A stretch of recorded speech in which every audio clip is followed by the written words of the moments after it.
To my future wife Grace, Part 6, Homeless Anonymous, an open letter. February 19th, 2024, 8:46 p.m. Dear Grace, the good news is I recorded Part 5 tonight at 8 p.m., which is the time I would normally be getting on stage. I have no idea how I feel about my first stand-up, Grace, but I know that after I read out my words to you in these letters, I feel a certain relief it's over. On the other hand, I question the speed of my progress in both stand-up and this never-ending letter to you. February 20th, 2024, 11:46 a.m. Good morning, Grace. Sure, it's almost afternoon, but technically.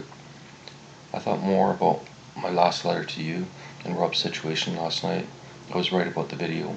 He posted one this morning, and it's nothing more than him repeating what he shared on his community page in text. No visuals of the damage done. I do understand why Rob posts his videos. It's no different than me writing to you. It's a contact to the outside world. When you're alone, Grace, you tend to create your own viewpoint about reality and life. In my case, being alone was more of an experiment. I knew I had to get the voices out of my head, and alone time is the only way. If you never talk to anyone in person, you never hear their voice in your head. For me, this is a perfect state of mind for writing or any creative activity. Whatever you produce will be 100% your own unique vision. I am pushing Rob through the comments of his videos. Nearly everyone agrees with every word without question, and the viewpoint is very narrow.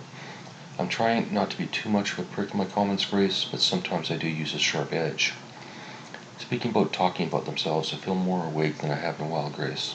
The body is still tired, but mind is clearing. 1:18 p.m.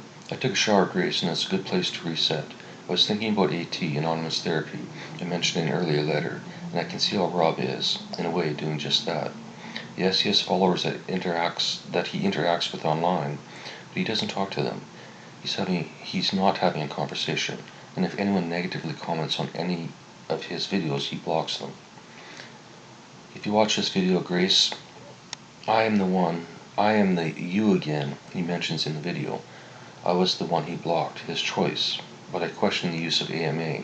It should be AMSTWBM. Ask me something that won't bother me.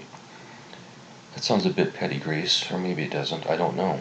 Like Rob, I don't get feedback, but unlike Rob, I've told my readers I don't give a shit about their comments and I'll write the way I feel like no matter what.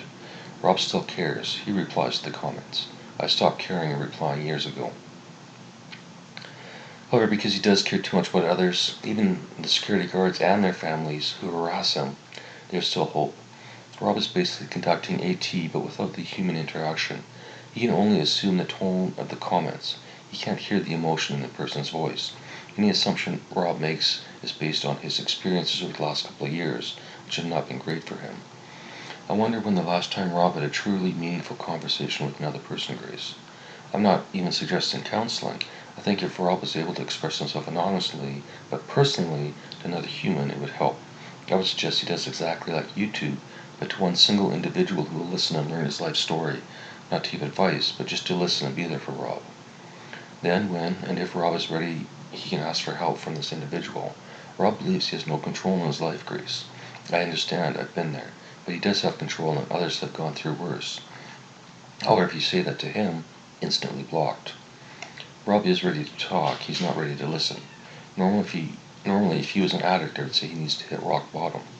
Maybe he is an addict. Maybe he has drug of choices like mine, speaking to others and ignoring their comments. It's not Grace. He doesn't directly ask for money, but he mentions YouTube monetization about 1 million times. He'll take it. He just wants it done his way. I get it. Rob could get off the street the same way I avoided the homelessness, Grace, rehab. You can fake an addiction and be off the street in days if you're willing to lie a little bit. If I suggest this to Rob, he'll make excuses about not being able to leave or being controlled or whatever. They're all the same, and I get it. But he doesn't admit his life is his choice. He chooses to stay on the street. If he had done this last fall instead of moving into the woods, he'd be through the program and into secondary housing. Yes, rehab sucks, but they don't just throw you out in the street when done.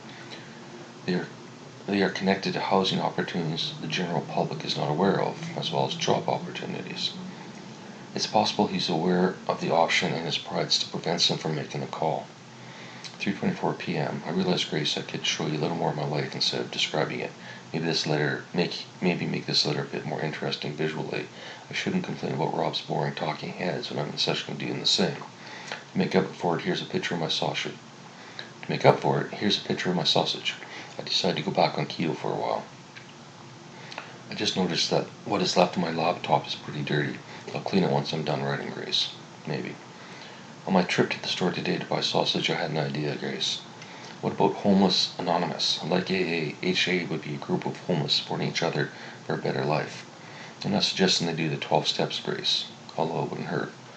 Instead, they could focus on what others need to get off the street, or maybe by sharing their stories they can find inspiration, understanding their situation so it doesn't seem so bad. Or maybe they could develop their own 12 steps. The homeless 12 steps.